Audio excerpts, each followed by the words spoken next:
bàbá wa mo fẹ́ fi ọkùnrin kan pè mí ó pè mí ó dà pé nígbà tó pè mí yẹn mi mọ tí mò ń ṣe lọ́wọ́ ọ̀rọ̀ tó ń sọ ọ̀rọ̀ kò bá kùn gbé ló ń bá mi sọ mo wá sọ fún pé wo fi mí lẹ̀ o ohun tó ń ṣe mí ò ṣe rọ̀bọ̀rẹ́bẹ tó ń ṣe kíni o tó ń ṣe ìwọ ọkùnrin yìí fi mí lẹ̀ mo ṣáà bá tèmi lọ nígbà tí mo bá tèmi lọ tán bí bá tèmi lọ tí mo bá lọ ẹ wá mọ tó ṣe fún mi ó wá sẹ́ndì yorùbá ó fọ̀rọ̀ bọ́ mi ó nù mí lọ́rọ̀ bíi làhàúlà wàlà kúwàtà ilà abilà ilà lílẹ̀ àti ó bú mi débi pé n tó ṣàpadà ẹ́ǹdì ọ̀rọ̀ sí ni pé Saheed Shittu kó wá di Christian wá gba Jésù ní Olúwa tó lùgbàlà rẹ̀ n tó padà ẹ́ǹdì ọ̀rọ̀ mi sí nìyẹn o ó ní ó fẹ́ ṣiṣẹ́ fọlọ́run bó ṣe wà yẹn iṣẹ́ tó dẹ̀ gbọ́dọ̀ ṣe fọlọ́run ni kò wọ́n fẹ́ kẹ́yìn ìyàwó akẹ́yìn náà gbọ́n tó wí bóyá tó sọ yẹn ó wà kọmọsẹ́ńsíkà àbó ti touch nínú kó touch nínú kọkùnrin ti touch ẹ̀bùn èèyàn máa ní brain damage ó lè máa mọ̀ pé òun ti ní brain damage tí ọlọ́mọba kárára mo fẹ́ wá fídíò ẹ̀ bá fẹ́ wá voice ẹ̀ jáde máa wá play ẹ̀ gbogbo ara máa gbọ́ a máa gbọ́ gbogbo ohun tó sọ fún tó sọ yẹn máa wá pè wọlé bí lè ṣe lè kó ṣú tó máa pè wọlé pé kó jọ tó lọ́lọ́ mo rẹ́dì láti gba Jésù lólúwa àti olùgbàlà pẹ̀lú proof according to látẹnu Jésù tó bá ti lè rí fún mi má ṣe ìwọ tó fẹ́ polówó ọjà fẹ́yàn má kàn tẹ̀ push it into my throat now wàá mú proof fún mi now according to Jésù bá ti rí Jésù bá ti rí mú proof mu wá fún mi látẹnu Jésù mo rẹ́dí láti accept tó ń sọ ṣùgbọ́n tó o bá ti rí kí wàá lóun advert fake false advertisement nìyẹn nínú táàmù àwọn kí lórúkọ ẹ̀ àwọn oní kí náà porúkọ ẹ̀ nínú marketing tó bá gbé ọjà àti ẹ pé fake ni tó lọ ń polówó ẹ̀ tó wá ń push ẹ̀ into people throat tó ń pariwo pé eléyìí tó ń ta yọ original ni o kíní kan o gbọ́dọ̀ proof ẹ̀ fọ́pọ́ original ni náà mo mú lọ́rọ̀ ọkùnrin wà gan ọ̀nà méjì ló wà mí ìdẹ̀tún mọ́bi tó gbóló kó sí ó polówó Jésù fún mi gidi gan ni o ó push Jesus into my throat ni o ó ní gbogbo ẹnìbọ̀dì tó bá ti gbọ́n tó ń sọ yìí pé wọ́n gbọ́dọ̀ sọ fún mi pé òdodo ọkùnrin yẹn ń sọ o lọ gba Jésù lórúkọ tó lùgbàlà ẹ ìyàwó yín bàbá ẹ gbọ́dọ̀ bá mi gbọ́ oníjẹ bá ti gbọ́ báyìí gbọ́ yín máa sọ pé tó tọ́ ni lọ tẹ̀lé tọkùnrin yẹn sọ mo ló wà mo rógò kí ni mo fi store ẹ̀ náà láàpọ̀ mo fi kíní kan store ẹ̀ ni o àbí ẹni sòrò ok ó jẹ́ kí n wáyé kí n wórúkọ tí mo fi store ẹ̀ mo ń bọ̀ òun náà rí òun rí ẹ̀yin ìyàwó ẹ̀yin bàbá inú mi dùn pé mo ti rí. hello Alpha Shittu ní ìlú London ọlọ́run ìmísí yóò mí sínú ayé rẹ. ẹ gbọ́ o. ọlọ́run tó ń gbọ́ àdúrà yóò gbọ́ àdúrà rẹ. àmín. wàá sì fi ìgbà àti àkókò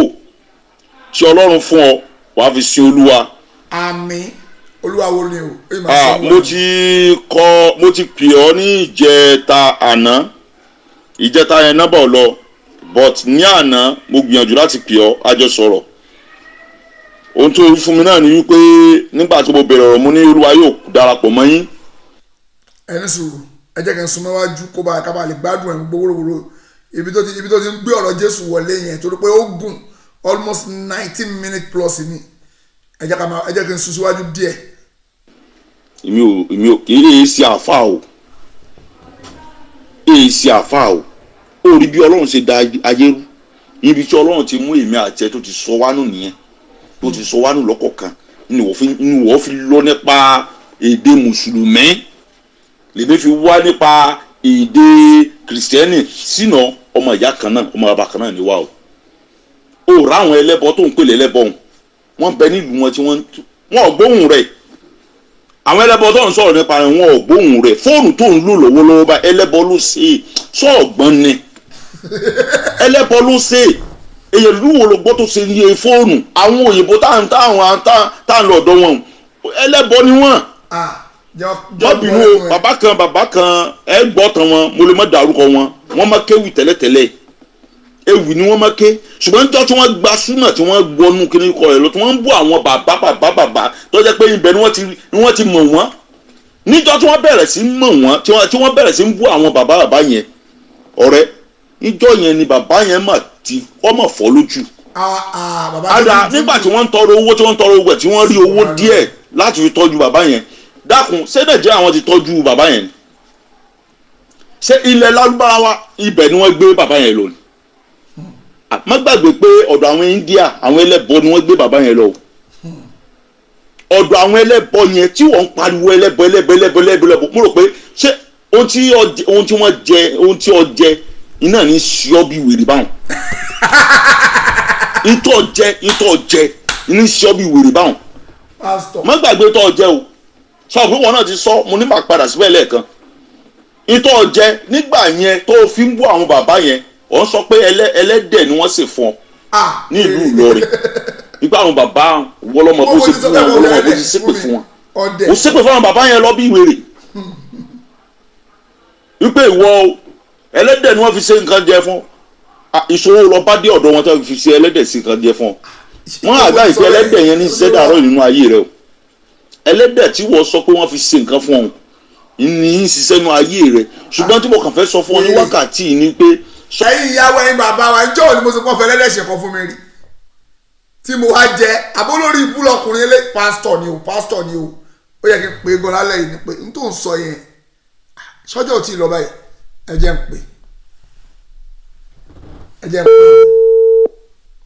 ó yìí ń bọ̀ o n tó fẹ́ sọ fún mi ni pé kí n gba Jésù lólúwa tó lùgbàlà ló fẹ́ sọ nìyẹn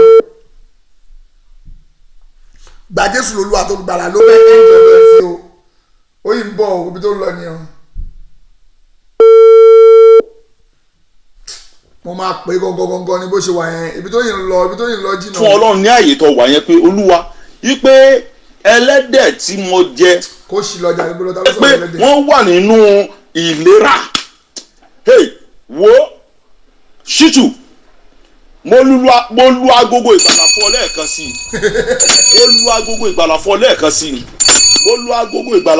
sí àkókò náà ó ti fẹ́rẹ̀ dé tán wo má fi ìgbàlà rẹ dá ọ̀la o ṣítù wo má wò pé sí èmi tí mo ti sọ ọ̀rọ̀ yìí jáde pé báyìí èmi náà mo wá dẹni tó gbé agogo ìgbàlà ibi tí Ọlọ́run pè ọ sí nìyẹn o tí gbàgbọ́ o sì tún sọ nu ọkàn rẹ pé ṣé kí ni eléyìí sọ wo ibi tí Ọlọ́run pè ọ sí wọn pé nìyẹn máa ń rin ìrìn àjò ńgbà mìíràn tó jẹ́ pé ìrìn àjò yẹn a máa lọ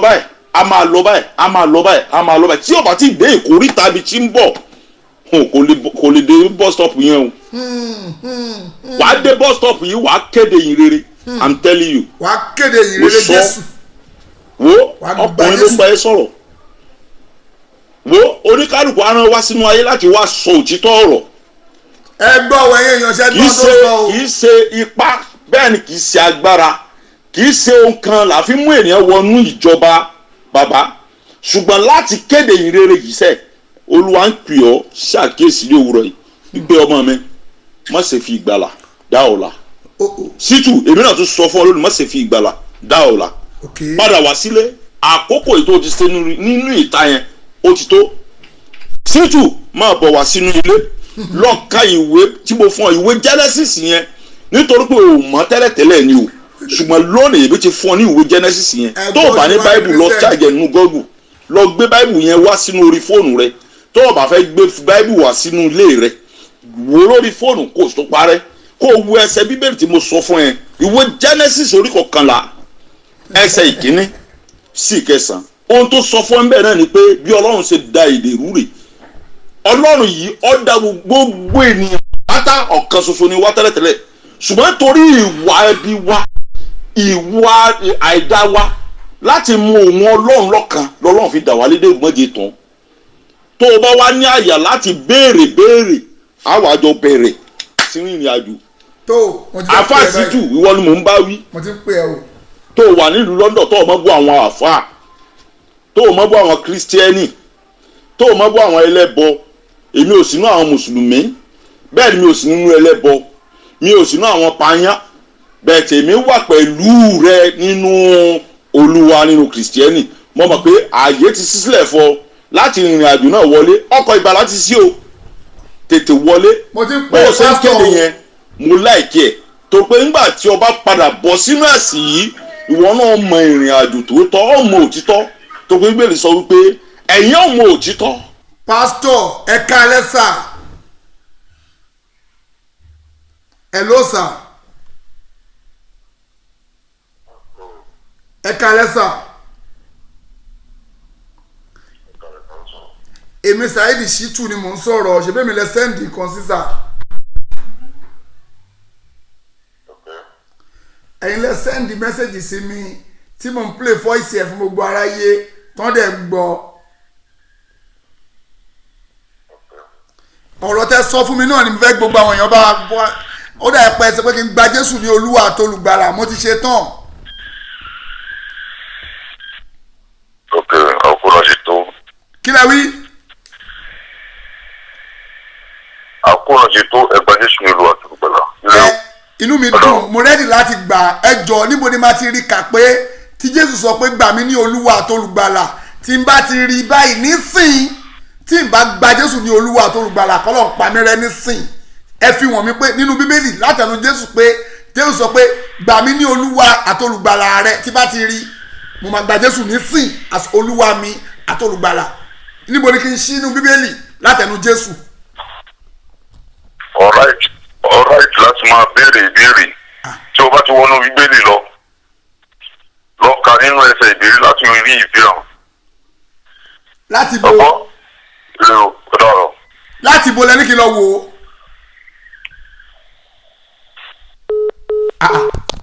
ẹ̀yin lẹ polówó Jésù fún mi pé kí n gba Jésù lólúwa àtolùgbàlà mo dẹ̀ ní ká fi ibi tó wà wọ̀n mí nu Bíbélì pé Jésù ní gbà mí ní Olúwa àtolùgbàlà tí bá ti rí máa gbà á níbo ló wà tí bá rí wàláì máa gba Jésù lólúwa àtolùgbàlà tí bá rí proof nísìn pásítọ̀ máa tún yín pè padà látẹnu Jésù ẹ̀yin tẹ́ preach tó báyìí fún mi ẹ preach tó báyìí fún mi pé kí n gba Jésù lólúwa àtolùgbàlà mo dẹ̀ ṣetán àti gbà á ẹ dẹ̀ fún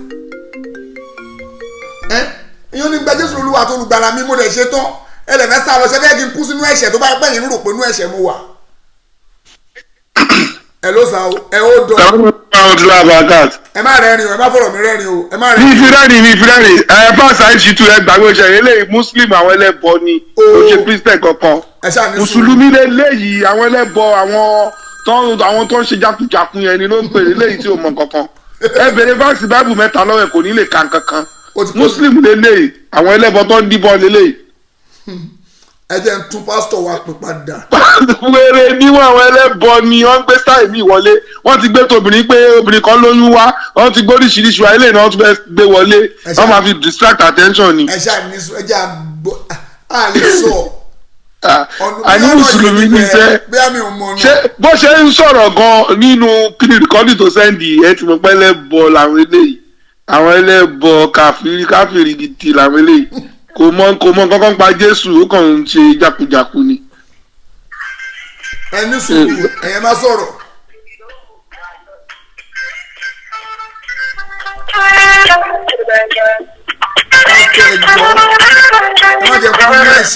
Votre correspondant est indisponible. ó yẹ ká ṣàbòsí pásítọ̀ ó yẹ ká gbé kọ́ọ̀lù mi ni o. torí àìgbé kọ́ọ̀lù mi. Sorry, but the number you're calling can only be dialed. pásítọ̀ tó bá dá yín lójú pójú ọ̀nà tó bá dẹ̀ di kírísítẹ́nì tó fẹ́ dìfẹ́ǹdì tí pásítọ̀ sọ pé tòótọ́ ni pásítọ̀ sọ o tó lè dìfẹ́ǹdì ẹ̀ pé tí pásítọ̀ sọ yẹn ló correct pé Jésù sọ látẹnu Jésù pé gbà mí ní Olúwa àtolùgbàlà tó bá ti rí máa di kírísítẹ́nì alẹ́ yìí kò ní dọ̀la o alẹ́ yìí wàláhì máa di kírísítẹ́nì alẹ́ yìí látẹnu Jésù nínú Bíbélì tí bá rí inú Bíbélì ẹ̀ ló sà.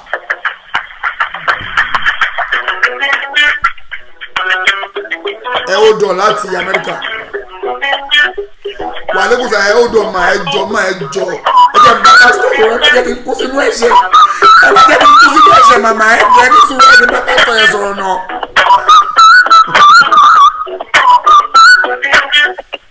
pásítọ̀ ẹ gbé fóònù ẹnìbọ̀dì má pè mí o mo fẹ́ bá pásítọ̀ sọ̀rọ̀. Hello, pastor. Votre correspondant est indisponible. Votre appel va être renvoyé dans la messagerie vocale. La boîte est pleine. Veuillez Pastor Oleri ló ṣe sá lọ o. Torí ó mọ̀ pé insipid ni tóun preach. Ó mọ̀ pé tóun sọ irọ́ lòun pa. Ó wá take it or leave it. Take it or leave it ni tó fẹ́ sọ yẹn. Take it or leave it. Tó bá tẹ́ lọ́rùn má lọ. N tí mo sọ tó bá tẹ́ lọ́rùn má gbà wọlé. N tó fẹ́ ṣe nìyẹn. Ṣé bí wọ́n lọ polówó Jésù fún mi ń sìn wáyé tí mo wá ń pè ẹ́ gbogbo ẹ̀ tẹ́ ń pè máa pe gbogbo yín padà torí Ọlọ́run ẹ̀ ṣáà ó dàn gbogbo ẹ̀yin tí mò ń pè ẹ̀ ó dàn àbí kẹ́ máa pè yín padà take it or èèyàn kí n preach take it or leave it fẹ́mi o pẹ̀lú proof látẹnu Jésù ṣe pé gbà mí ní Olúwa tó olùgbàlà tó bá rí fún mi ń sìn wàláì má di Christian nínú Bíbélì má kò tí kàn mí fún mi o má dẹ̀ kò tí. Òun ni mò ń pè yẹ o. O dẹ̀ lè kó ti ẹlòmíì fún mi o. O ní kó ti ẹlòmíì fún mi o mi nígbà o. Wà á tẹ̀lé Jésù.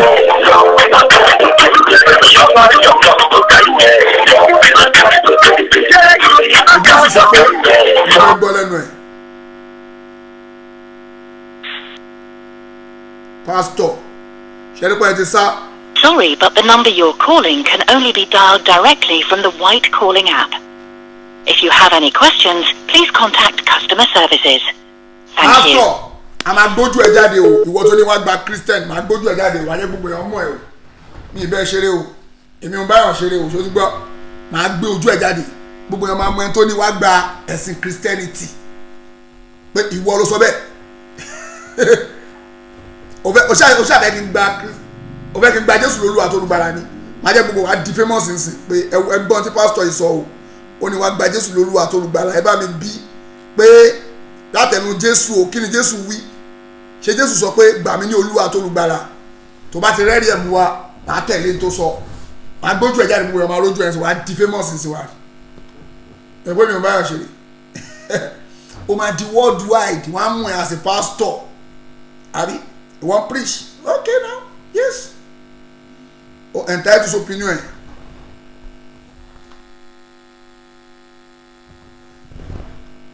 A máa rójú ẹ nísìn níta gbangba wá rí èmi ò ń ṣeré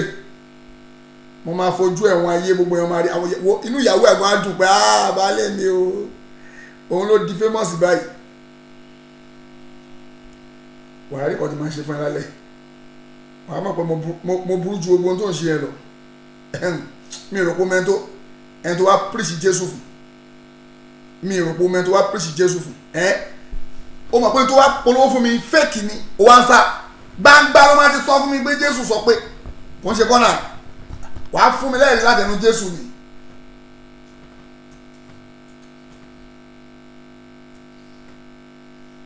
láti ẹnu Jésù wàá fún mi ní proof láti ẹnu Jésù bá ti fún mi láti ẹnu Jésù yes. Mo ready láti accept Jesus Christ as my Lord and personal saviour tó bá tẹ̀lé fún mi proof máa tẹ̀lé ṣùgbọ́n àìsí yẹn o lè jẹ lọ lálẹ́ o lè ẹni tó bá ní proof lọ́wọ́ o ẹ̀yin tẹ́ ń pè láti Amẹ́ríkà ẹ lè pè wọlé nsìn mo fẹ́ gbé ojú ọkùnrin yẹn jáde ẹ̀yin tẹ́ ń pè láti London tẹ́ ń pè láàkiri ẹ pè wọlé nsìn mo fẹ́ lọ́ọ̀ṣì ojú ọkùnrin yẹn gbogbo yẹn ọmọ yẹn tó wá gbé insipid wá bá mi ẹni tí ò ní taste ó gbé tí ò ní taste wá bá mi pé gbà kí n swallow ẹ̀ wọn ló máa di famous lálẹ́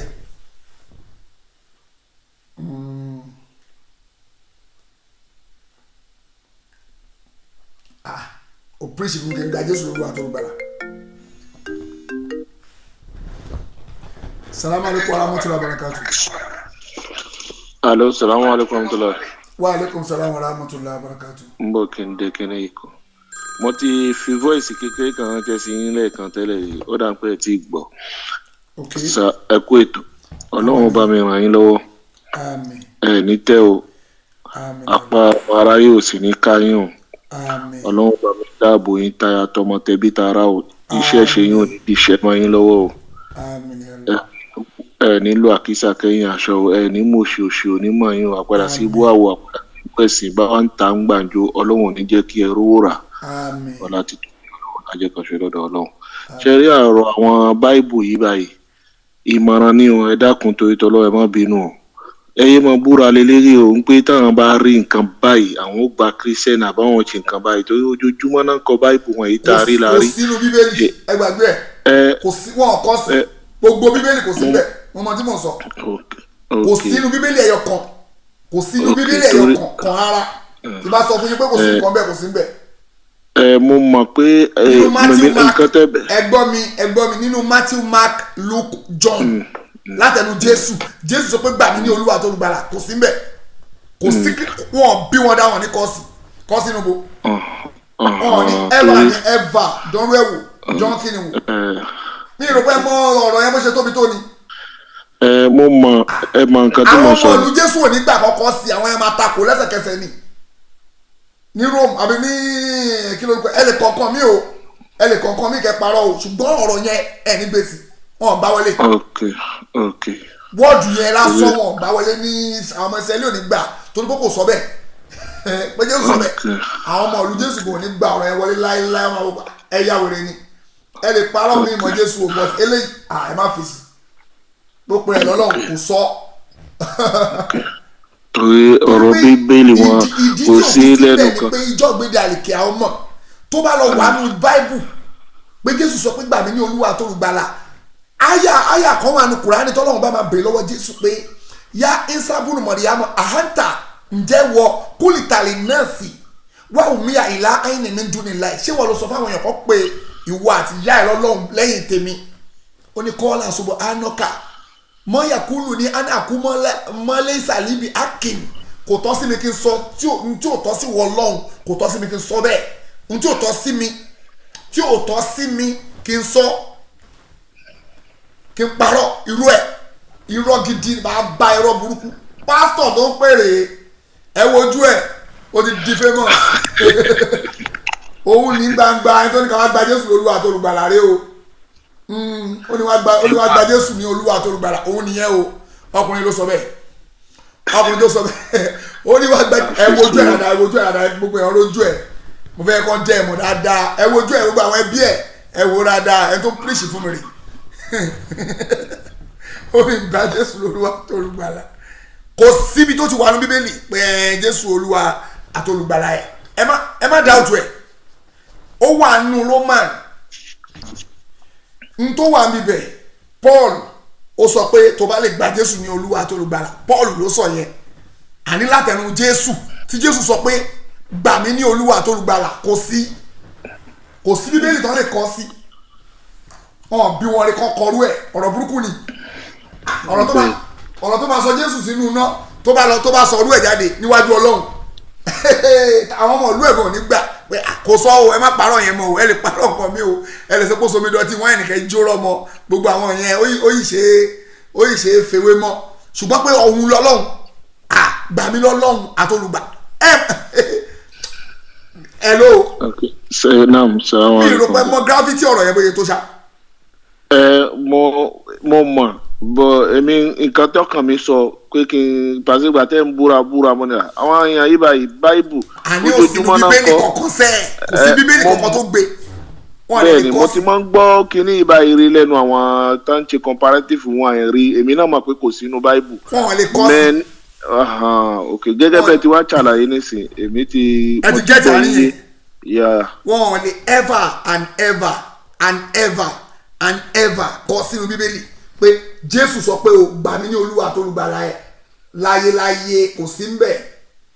kọ̀dẹ̀lẹ̀ ever and ever kọ́ sínú bíbélì torí pé irọ́ ni Jésù ò sọ bẹ́ẹ̀ kò sínú preaching Jésù náà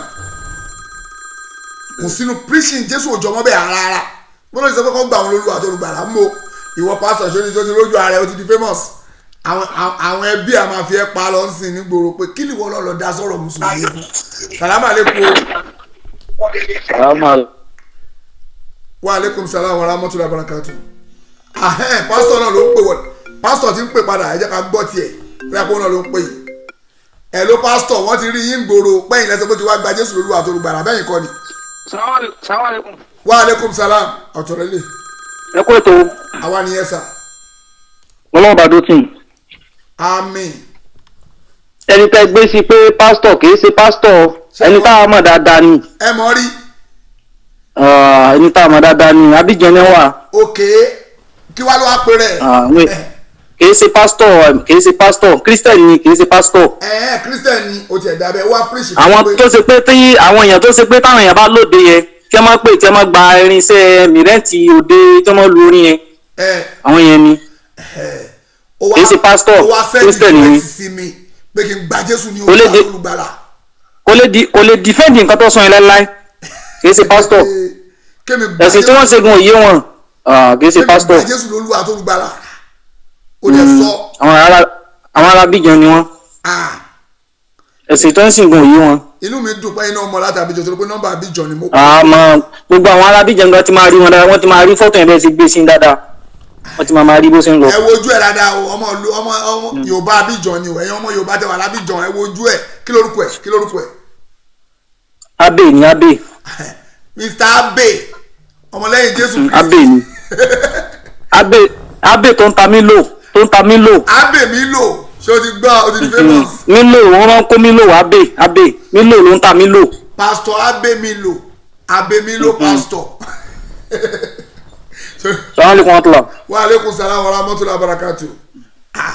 Wọ́n fẹ́ push Jésù into my throat insipate until o ní taste òpònúṣà ẹgbọ́n tó kù tó ń sọ ẹgbọ́n. Wo ibi tí Ọlọ́run pè ọ́ sí wọn pé ènìyàn máa ń rìn ìrìn àjò ńgbà mìíràn tó jẹ́ pé ìrìn àjò yẹn a máa lọ báyìí tí ó bá ti dé ìkórìtà ibi tí ń bọ̀ kò lè dé bus stop yẹn o. Wàá dé bus stop yìí wàá kéde ìrere I'm telling you mo sọ wo ọkùnrin ló ń bá ẹ sọ̀rọ̀ wo oníkálùkù aràn wá sínú ayé láti wá sọ òtítọ́ ọ̀rọ̀ kì í ṣe ipá bẹ́ẹ̀ ni kì í ṣe agbára kì í ṣe ohun kan la fi mú ènìyàn wọnú ìjọba bàbá ṣùgbọ́n láti kéde ìrere yìí sẹ́ Olúwa ń pè ọ́ ṣàkíyèsí ní òwúrọ̀ yìí ìpè ọmọ mi má ṣe fi ìgbàlà dá ọ̀la sítù èmi náà tún sọ fún ọ lónìí má ṣe fi ìgbàlà dá ọ̀la padà wá sílé àkókò ètò ti ṣe nínú ìta yẹn ó ti tó sítù máa bọ̀ wá sínú ilé lọ ka ìwé tí mo fún ọ ìwé Genesis yẹn nítorí pé o mọ̀ tẹ́lẹ̀tẹ́lẹ̀ yìí ṣùgbọ́n lónìí èmi ti fún ọ ní ìwé Genesis yẹn tó o bá ní báíbù lọ ṣáàjẹ nínú Google lọ gbé báíbù yẹn wá sínú orí fóònù rẹ tó o bá fẹ́ gbé báíbù wá sínú ilé rẹ wò lórí fóònù kó o tó parẹ́ kó o wo ẹsẹ̀ bíbélì tí mo sọ fún ẹ ìwé Genesis orí 11 ẹsẹ̀ ìkíní sí ìkẹsàn ohun tó sọ fún ẹ bẹ́ẹ̀ náà ni pé bí Ọlọ́run ṣe da èdè rúre Ọlọ́run yìí ó dá gbogbo ènìyàn pátá ọ̀kan ṣoṣo ni wá tẹ́lẹ̀tẹ́lẹ̀ ṣùgbọ́n nítorí ìwà ẹbí wa ìwà àìdá wa láti mú òun Ọlọ́run lọ́kan lọ́lọ́run fi dà wá lédè ògbọ́njẹ tán tó o bá wá ní àyà láti béèrè àwọn àjọ bẹ̀rẹ̀ sínú ìrìn àjò. Nígbà tí mo wá pè ẹ́ wọlé tó o gbé àfàsítù ìwọ ni mò ń bá wí. ṣé mo pe ẹni sùúrù nígbà tí mo wá pè ẹ́ wọlé Milo Abe Milo pastor Milo Abe Milo pastor Abe Milo Milo Abe pastor mo lo mẹ́rẹ̀ẹ̀ta mo gbé síwájú mo gbé sẹ́yìn mo gbé ìkọ́ ló máa jẹ́ nu gbogbo ẹ̀ bóyá Abe Milo pastor àbí Milo Abe pastor àbí pastor Abe ìkọ́ ló jẹ́ nu bó ṣe wá jẹ́ Mr. Milo pastor Abe yẹn ṣe mo ní pé tí bá láyà kí n pè ẹ́ mo pè ẹ́ náà wáyé tó fọ́ bí ìgò ìbéèrè mo fẹ́ béèrè lọ́wọ́ ẹ̀ sì tó sá lọ o ti ń yàgbẹ́ sí pàǹtì ẹ̀ ó yẹ kó lọ change pampers ẹ̀ ó ti tutù pampers ẹ̀ ti wet ó ní bó ti wet pampers ẹ̀ wet nísinsìnyí láàrin ìṣẹ́jú mélòó ó ti wet pampers ẹ̀ sáré wet láàrin few minutes pampers ẹ̀ sáré wet ẹ má ti ẹjọ́ nítorí ọlọ́ ẹ má ti pè wọlé ẹ jẹ́ kí n play ọ̀rọ̀ ọkùnrin tán ẹjọ́ nítorí ọlọ́ ẹ pápá ṣẹṣáré wet ò ní ìlàkà ìlórí Mr. Milo pastor. tó wà nílùú London tó o mọ̀ bú àwọn àfáà tó o mọ̀ bú àwọn kírísítíẹ́nì tó o mọ̀ bú àwọn ẹlẹ́bọ èmi ò sínú àwọn mùsùlùmí bẹ́ẹ̀ ni mi ò sí nínú ẹlẹ́bọ mi ò sínú àwọn pààyàn bẹ́ẹ̀ tèmi wà pẹ̀lú rẹ nínú olúwa nínú kìrìsìtẹ́nì mo mọ̀ pé ààyè ti ṣí sílẹ̀ fún ọ láti ìrìn àjò náà wọlé ọkọ̀ ìgbàlà ti sí o tètè wọlé bó o ṣe ń kéde yẹn mo láìkí ẹ̀ tó pé ńgbà tí o bá padà bọ̀ sínú ẹ̀sìn yìí ìwọ náà mọ ìrìn àjò tòótọ́ ó mọ òtítọ́ tó pé Bíbélì sọ wípé ẹ̀yin ò mọ òtítọ́ sì sọ yín di òmìnira nígbà tí ẹ̀yin bá mọ̀ ọ́ tán o àyànfẹ́ ọ̀rẹ́ má jẹ́ ń tàn tó bá jẹ́ pé lótìtọ́ ènìyàn Ọlọ́run ni ọ́ mi ò bá rán ẹ ní iṣẹ́ kan láti kéde ìrere yẹn kódà kó jẹ́ mùsùlùmí ni ọ́ lótìtọ́ lọ sí orílẹ̀-èdè Nàìjíríà kó wá wọnú ìjọ rìdíìmù lọ kó rí gbogbo ẹ̀yin rìdíìmù yìí ò mo rán yín níṣẹ́ lórí ọ̀yẹ́ di mùsùlùmí tó o bá ti ṣe yẹn a jẹ́ pé o ti win ọ̀rẹ́ ní ìlú London yẹn tó ń gbé yẹn ó dàgbé kìrìsìtẹ́nì ni ó ní ibẹ̀ yẹn tó o bá dúró níbẹ̀ tó o lè kéde ìrere ní ìta tí èsè inú ilé tó ti dúró wípé Olúwa sì ń pè ọ́ sí àkíyèsí ẹ̀yin tí ẹ wà níbí báyìí ẹ wá gba Olúwa ànábì wa Muhammad sallallahu alayhi wa sallam ẹ gbàgbọ́ ẹ gbà ní ọ̀kan tí wọ́n sì gbàgbọ́ tí wọ́n sì di ọ̀kan wo o ti finish nínú ayé wọ́n ló ní gbogbo ayé àti fi agbára fún ọ ṣùgbọ́n láìsí èyí Olúwa ń pè ọ́ sí àkíyèsí ọ̀rẹ́ Olúwa ń pè ọ́ sí àkíyèsí ìmọ̀ iye ọdún rẹ bóyá mo jù ọ lọ ẹjẹ tuntun pásítọ̀ pé bóyá tí ń sọ̀rọ̀ yìí jù ọ ìmọ̀ iye ọdún rẹ ṣùgbọ́n kéèsì rẹ tí mo rí o ò lè jù mí lọ bọ́ ọ bá sì jù mí lọ bóyá àjọjẹ́ déédéé àwa sọ nípa ti àgbà nítorí pé àwọn ọ̀pọ̀lọpọ̀ ló ti kú a ò fi yọ̀ wọ́n kí Ọlọ́run ilé ìrànkọ́ lọ́ọ́ tẹ́ wọn sí afẹ́fẹ́ rere kí o tó kú ní ìbá ní kó gba Jésù ní Olúwa àti olùgbàlà rẹ ṣíjú mo wọnú ilé rẹ wá kó o lè mọ̀ pé kò sẹ́ni tí ò lè rí yàn àbí kò sẹ́ni tí ò lè mú yàn kò sẹ́ni tí Ọlọ́run ò sì lè mú London lọ́wọ́ yìí wọ́n ní àwọn àgbà wọ́n ní afẹ́fẹ́ ò lè fẹ́ kọ́ mọ́ kan igi oko lára tó o bá ní ká dé síwájú rẹ ní wákàtí á dé síwájú rẹ agogo ìgbàlà rí gbọ́ Olúwa yóò lu agogo ìgbàlà fún ọ ìkéde ayọ̀ ló kéde fún ọ wàá gba Jésù ní Olúwa àti olùgbàlà rẹ tó o bá gbà mo máa fún ọ ní ọjọ́ o lè béèrè ọjọ́ o rí i pé wàá kéde ìrere Jésù Olúwa wa àmín. ẹ̀yin ìyàwó ẹ̀yin bàbá wa ṣé ntọ́kùnrin yìí sọ yìí sìn mo ti pè ó ní tó bá dá mi lójú pébi tó bẹ́ẹ̀ kémi pé òun kájọ fà á mi ò bẹ́ẹ̀ jà ń mú pé fóònù ẹ̀ tó sá lọ sí Mr. Abemilo pastor. Sorry, but the number you're calling can only be dialed directly from the white calling app. Adé ń pe fóònù ẹ̀ sí wa sá lọ sórí pé òtó gbangba sùn lọ yẹ sórí pé mi ò gbé pastor sórí pé mi ò gbé láti pè Jésù ní Olúwa fún mi àti olùgbàlà sórí pé mi ò gbé torí pé insipate ni nítorí kí n gbé mi kí n swallow ẹ̀ tó ń push into my throat kò wá swallow ayémúrí ṣé swallow ni ṣé ìgbòho kò wá swallow insipate lórí kí n gbé mi ntí ò ní taste oní kí n gbé ntí ò ní taste kí n gbé mi kí ṣá gbé mi bẹ́ẹ̀ ntí kò lè lọ mo gbé sẹ́nu mi mo swallow ẹ̀ kò lọ torí pé nítorí kí n gbé mi yẹn ò ní taste òun polówó kan fún mi fake false advertisement ló ń polówó fún mi náà Jésù sọ salamu aleykum aramotula barakatu. wa aleykum salam aramotula barakatu. ẹ̀yin ìyá wa wọ́n ní gba Jésù ní Olúwa tó ń gbàlà èwo ni ká ṣe. ẹ̀rí pa mí pásítọ̀ yẹn òun ní sọ fàṣẹ sí yín tẹ́lẹ̀. no ọ̀tọ̀ tún nítorí faransé. ọ̀tọ̀ ni onífàṣẹ lòun ti mọ̀ yín ti pẹ́ mọ̀mọ́ yín ti kú ṣé wàá sọ pé mọ̀ ń mọ́ ni tẹ́ ẹ̀ fi gbé fóònù òun gbogbo tí sọ léde fàṣẹ ni mo sọ fún yín. ìyẹn pè mí èmi ò gbà tó ń sọ French tẹ́ pé mi ò sẹ́ni French. ó lóun ní kẹ́ ẹ gbé fóònù òun ní kẹ́ ẹ gbé fóònù òun sẹ́pẹ́ mọ̀ ń mọ́ ni mọ̀mọ́ yín ti kú òun fẹ́ bá yín sọ̀rọ̀ nípò òkú láì sọ gbogbo wẹ́rẹ̀ wọn rẹ̀ bẹ́ẹ̀ jẹ́ mo fẹ́ rẹ̀ rìn pa ọ̀gá o.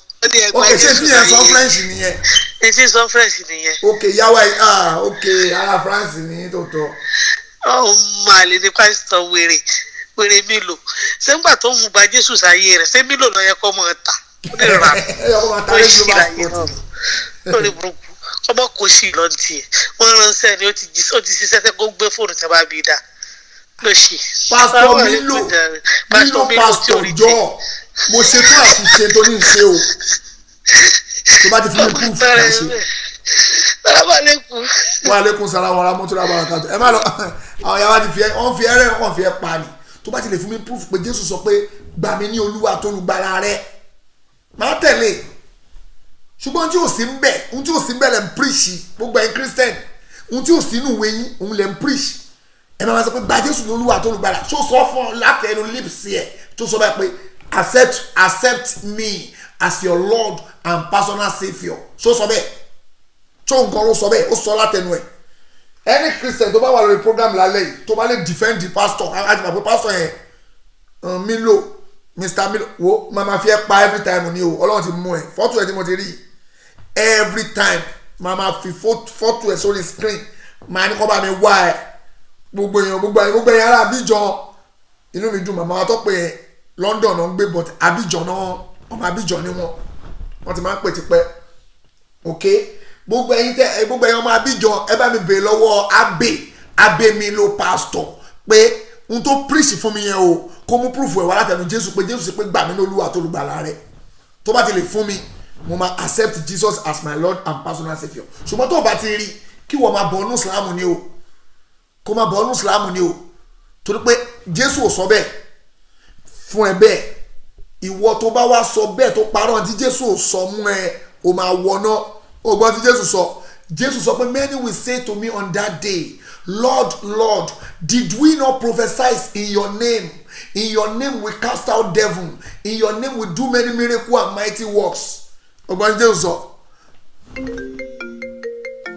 Mr. Milo kọ́ ló ń pè o salamu alaikum warahmatullahi wabarakatuh. ẹ lẹ́sà o. ẹsẹ̀ kalẹ̀ o. ẹ kalẹ̀ sà. Ọlọ́run wa dúró ti yàn. Àmín. ẹ kú àgbálẹ̀ àwọn ènìyàn. àwọn Christian ní ká máa bọ̀ lọ́dọ̀ àwọn ẹlẹ́bọn lóhùn náà àwọn ogún ọ̀ṣọ́ọ̀ṣì ò ti ṣe fídíò fún mi wà á tọ́ dí o àwọn ogún ọ̀ṣọ́ọ̀ṣì sílé Ifẹ̀ ni mo fẹ́. ẹ dàbí mo fẹ́ tọrọ kẹ̀kẹ́ lọ́wọ́ yín mi bá ní kẹ́ bá send ẹ̀ kẹ́ bá post number pastor yẹn ni ẹ dàbí torí ọlọ́ ibi kẹfẹ́ bá ní. ó tó ẹ ní ṣe òfòfò ní ṣe yín ẹ jẹ́ gbé nọ́mbà pastor jáde. ẹ dàbí torí ọlọ́. n tẹ sọ yẹn òdodo ni mo gbọ́dọ̀ gbé nọ́mbà jáde gbogbo ẹyẹ yẹn pé nọ́mbà ẹ kẹ bí. gbogbo àná fẹ́ di Christian tó bá tẹ̀lé mú jáde fún wa bá o. ẹ ṣe kan sọ. ó bá ti lè fún yín ní tí tó ní kí wá gbà yẹn tòótọ́ nínú mo láì kọ̀rọ̀ tẹ sọ yẹn ẹ ní ṣòfò ó gbọ́ ní Jésù sọ fún ẹ ọkọ̀ yẹn kan pírísì Jésù ó mọ Jésù pé tó bá ti jọ yẹn ẹ̀yin ọ̀pọ̀lọpọ̀ yẹn ọmọ àti pé ṣáà wá sọ àsọtẹ́lẹ̀ ní orúkọ rẹ bí ní orúkọ rẹ àṣebáyìí ọgbọ́n Jésù náà máa sọ fún yín ó náà máa sọ fún yín pé depart from me you are evil monger ẹni òfò ní ẹni ègún ní ẹ kó sí ìdànù ẹ̀yin oníṣẹ́ṣẹ́ Jésù sọ pé ó máa sọ bẹ́ẹ̀ fún yín ṣáà mùsùlùmí ló máa sọ bẹ́ẹ̀ fún ṣáà mùsùlùmí ló máa sọ bẹ́ẹ̀ fún ẹ mọ tó máa sọ fẹ́ fún yín torí pé pé Ọlọ́run ló ṣe máa lé yín dànù pé ẹ kọ́ sí lọ́ọ́ mi bá yín sọ n tó máa fi lé yín nìyẹn ẹ mọ̀ a lé gbogbo yín dànù gbogbo ẹ̀yin tẹ́ bá pè lọ́lọ́run gbogbo yín ẹsẹ̀ yín ò ní tó lẹ̀ o ìrèlè tó máa fi lé yín dànù a lé yín dànù ẹ kọ́ sí lọ yín wèrè mo bá yín sọ bẹ́ẹ̀ ṣé mo pọ́ra mi lọ́lọ́run fún yín gbogbo ti pọ́ra mi lọ́lọ́run fún yín ẹ̀yin wèrè ẹ wá parọ́ nọ́mbà pásítọ̀ nìyẹn o mo ti fi sórí prógámù fún yín o gbogbo ẹ̀yin èèyàn nọ́mbà ẹ̀ nìyẹn ẹ pé Abe Milo pastor Milo Abe Milo pastor Abe àbẹ́ òun bẹ̀ ẹ pé nọ́mbà ènìyàn lójú screen ẹ pé nọ́mbà ẹ kẹ́ máa bá fà n tó sọ ẹ pé nọ́mbà ẹ kẹ́ máa bá fà kẹ́ bí pé Mr. Pastor Abe wáyé tó lọ sọ bẹ́ẹ̀ fún wọn ní orí platform wọn tó fi wọ́n lẹ̀ jẹ́jẹ́ tó fi wọ́n lẹ́mí balẹ̀ lórí platform wọn tó lọ ń béèrè lọ́wọ́ wọn pé wọ́n á send message àyàmà kú ẹ̀ wá bè wọ́n á nípa ojú mi lọ ok o àbí mo ju ẹ lọ àyà kú ẹ o olùkójú ojú ẹ tó ń wò yẹn ọmọ yẹn kéré ni ẹ mú wọn jiyàn mi ò ti fẹ́ kú sí torí tó wáyé pọ́ ọmọ yẹn kéré lẹ́fí wọn tó máa kọ́kọ́ kú mi ò ti fẹ́ kú sí ọmọ yẹn kéré ni mi ò mi ti ṣètò àti kú o kò tí ìyá mo yìí ń gbádùn àwọn ìyàwó mi lọ́wọ́ ọlọ́jà aṣoríire mo yìí enjoy wọn lọ́wọ́ mi ti fẹ́ kú sí ìwọ tó ní wá gba Christian tó o bá ti wá rẹ́rìí mú wá kí wọ́n náà wá ṣe Islam oníkì lọ redeem lọ́dọ̀ bàbá Adébóyè kí bàbá Adébóyè wá kó wá gbọ́ lẹ́bi lọ́pẹ́ Jesus name we pray for you Saheed Shittu èmi náà ní amen bàbá Adébóyè tí ò dọ́ lọ́mọ lóníkèmí ẹni tó ti sọnù kí n tún lọ bá kó bàbá Adébóyè wá gbọ́ lẹ́bi lórí pé Saheed Shittu gbọ́ lọ́wọ́ ní Olúwa gba Jésù ní Olúwa tó rúgbàlà rẹ̀ bàbá Adébóyè ẹni tí ò dọ́ lọ́mọ ní kémi lọ bá tí mo gbìyànjú pọ̀ kó dọ́ lọ́mọ bàbá Adébóyè dọ́ lọ́mọ ṣé ó dọ́ lọ́mọ bó ṣe wà yẹn lọ́dọ̀ ti wọ wọn ní kí mi gba ìdíìmù lọ Nàìjíríà kí n lọ ṣọ́ọ̀ṣì bàbá Adébóyè n lọ sí ìdíìmù lọ́dọ̀ bàbá Adébóyè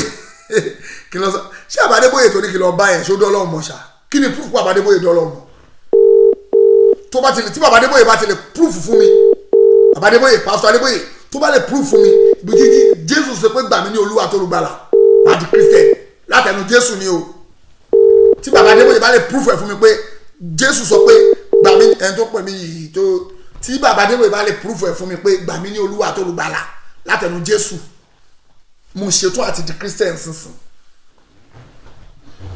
torí pé Jésù sọ bẹ́ẹ̀ òpùrọ́ ní gbogbo yín ẹ̀yin tẹ́ ń parọ́ mọ́ Jésù tí Pastor Adébóyè bá lè proof ẹ̀ fún mi pé Jésù sọ bẹ́ẹ̀ kó mu wá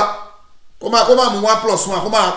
kó má pàtàn ìjàpá tìrókò ọkọ̀ yanrí bo tó máa mú 1+1 abẹ́ join ẹ̀ papọ̀ wọ́n ṣe join ní tó ń pè ní sọ̀lájú lìfàtì tó ń mú aláwùmọ̀ níbì kan wọ́n mú sọ́ọ́lì níbì kan muhammad abẹ́ aláwùmọ̀ sọ́ọ́lì alá wọ́n mú níbì kan alá muhammad wọ́n mú níbì kan wọ́n á tó gbẹ papọ̀ wọ́n á join ẹ̀ papọ̀ wọ́n á fi sọ̀lájú lìfàtì àbí tó fi to ahamsa kápù aláwù yasù wọ́n ní inú orúkọ Ọlọ́run làwọn mú lẹ́yẹ kọ̀ọ̀kan wọ́n nínú orúkọ no voice wa wà pa kí ló ṣe voice wa ọ̀dọ̀ yín ni òkú sí tó ṣe voice wa o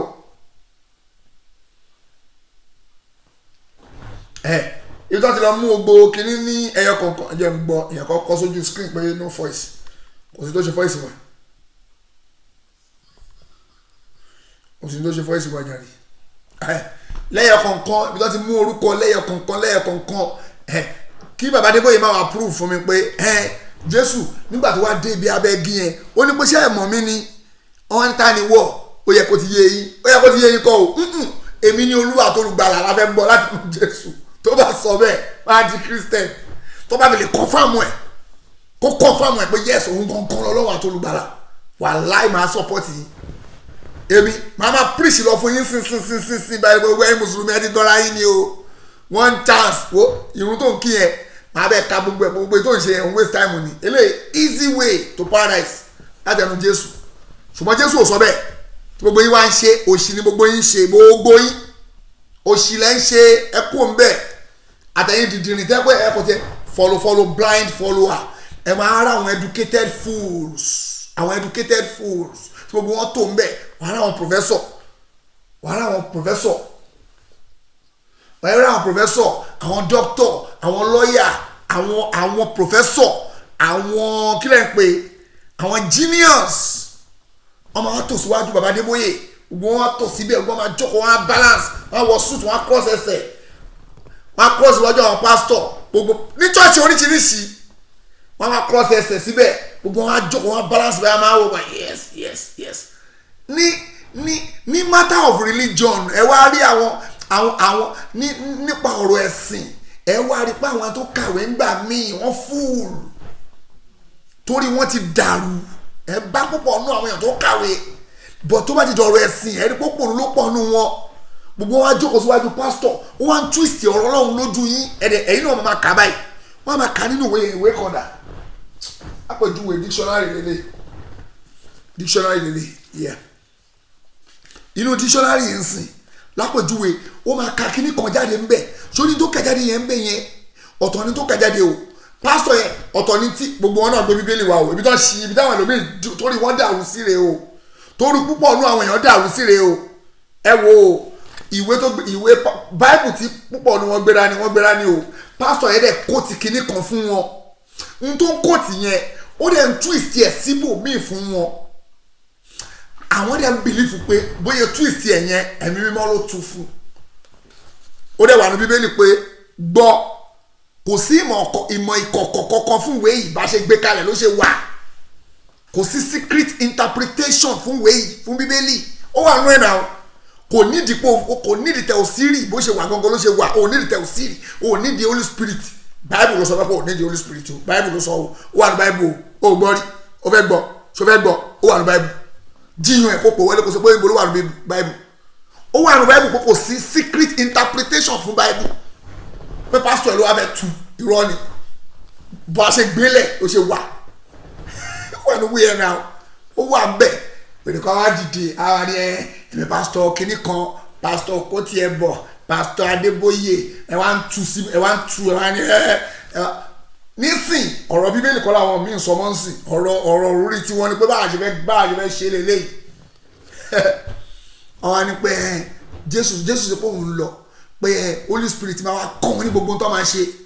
nígbà máa ṣe Holy Spirit kọ́ yín very good so Holy Spirit ló sọ fáwọn èèyàn kan kọ́ máa wọ bàtà tó bá fẹ́ lọ church kọ́ wọ sùtánà aṣọ white Holy Spirit yẹn tó wá sọ fáwọn kan pé ẹ má wọ bàtà tí Holy Spirit sọ fáwọn kan pé ẹ lo yarin Holy Spirit sọ fáwọn kan kọ́ máa lo yarin Holy Spirit sọ fáwọn kan kọ́ máa jónu church Holy Spirit sọ fáwọn kan kọ́ máa jó Holy Spirit sọ fáwọn kan kọ́ gbọ́dọ̀ ní television Holy Spirit sọ fáwọn kan kọ́ máa lò ṣé Holy Spirit ló sọ fún yín àbí evil spirit èwo ló ń bá yín sọ̀rọ̀ mbẹ̀ ṣé spirit Ọlọ́run ló ń bá yín sọ̀rọ̀ àbó ń tàn yín tó bá jẹ́ pé Ọlọ́run ni ó yẹ gbogbo yín wà lórí sirọ́ọ̀tì mustakim pé yes báyìí ní gbọ́dọ̀ jọ jọ́sìn wáyé jẹ́ kó sọ fáwọn kan pé báyìí ní kẹ́yìn ṣe o wáyé tó sọ fáwọn kan pé báyìí ní kẹ́yìn ṣe o wáyé tó sọ fáwọn kan pé báyìí ní ṣe ṣe bóun làwọn bára wa fà lórí Islam yìí táwọn kan ti ya wèrè lọ́nu wa táwọn yẹn ti ṣe èrè lọ but ọ̀pọ̀ bá ṣe ya wèrè yẹn àwa yìí wà lé pé ó kéwò Ọlọ́run sọ pé àná bí sọ pé yẹn àwọn àfáà wa kàn fẹ́ máa tú ìtẹ̀ tó pé elébi ló pọ̀ nú àwọn àfáà tiwa ńlẹ̀ Yorùbá elébi ló pọ̀ nú àwọn yẹn tó torí tó máa jẹ́ tó fẹ́ jẹ wọ́n ba tó fẹ́ jẹ́jẹ́ òun ló kó bá ìsìlámù ńlẹ̀ Yorùbá kò kó bá ìsìlámù England o àwọn ọmọ Nàìjíríà tó wà ní England àwọn náà twist ẹ̀ sí báwọn ṣe fẹ́ wọ àwọn olórí ibú tó dá sàlátù lẹ̀ káàkiri gbogbo àsàlátù òṣì tó ń dálẹ̀ tó lè sòdodo ń bẹ̀ wọ́n lè bì ìyẹn àwọn tí wọ́n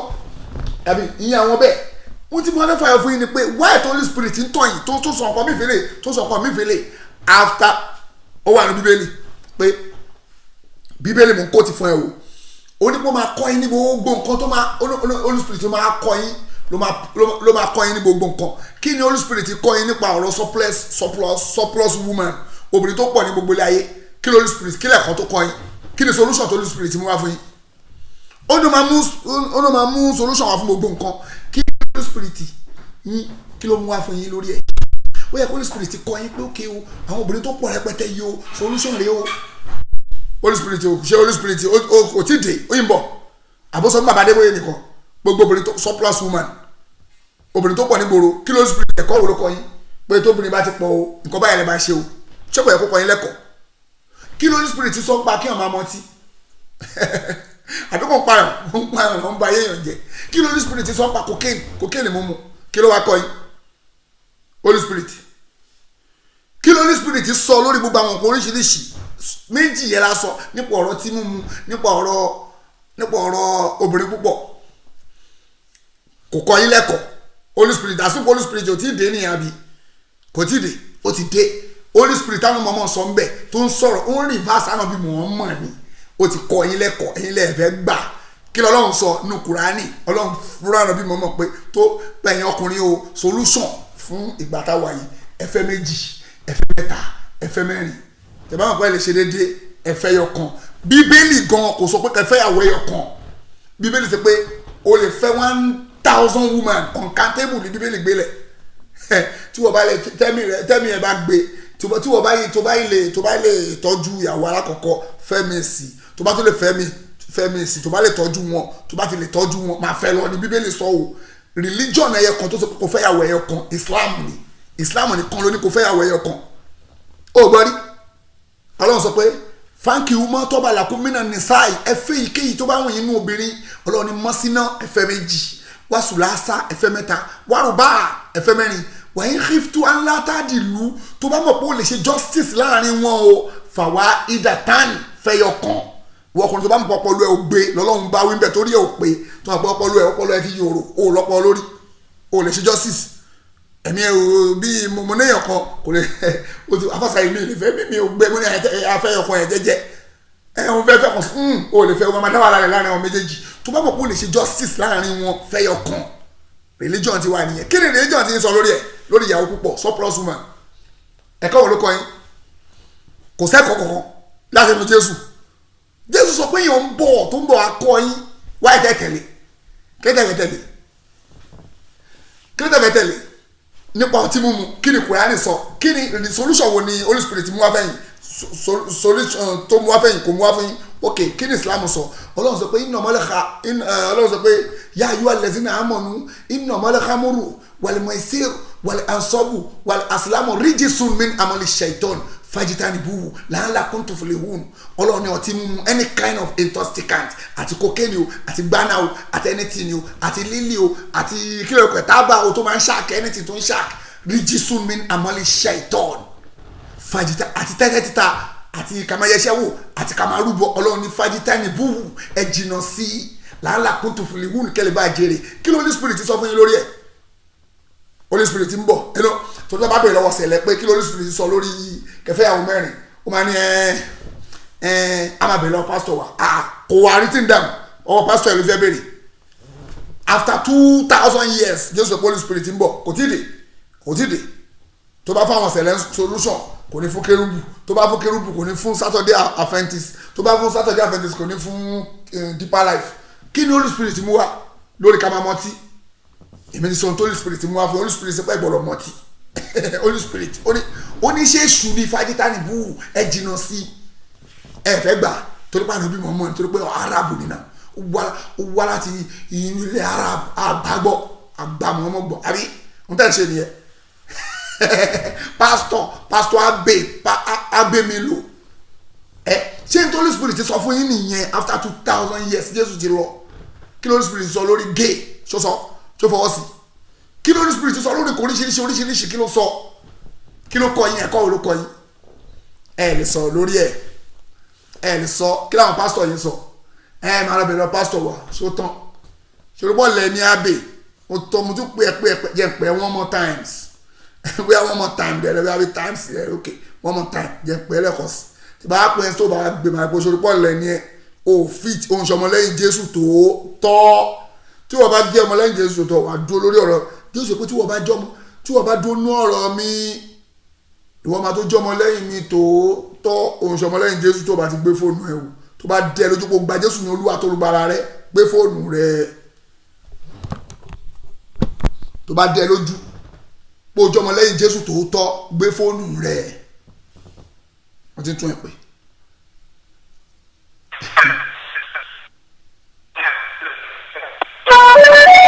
La catégorie de votre appel ne répond pas à le numéro demandé. Nous nous excusons de ne pouvoir donner suite à votre appel. Sorry, you are not allowed to make this call. Please call our customer care.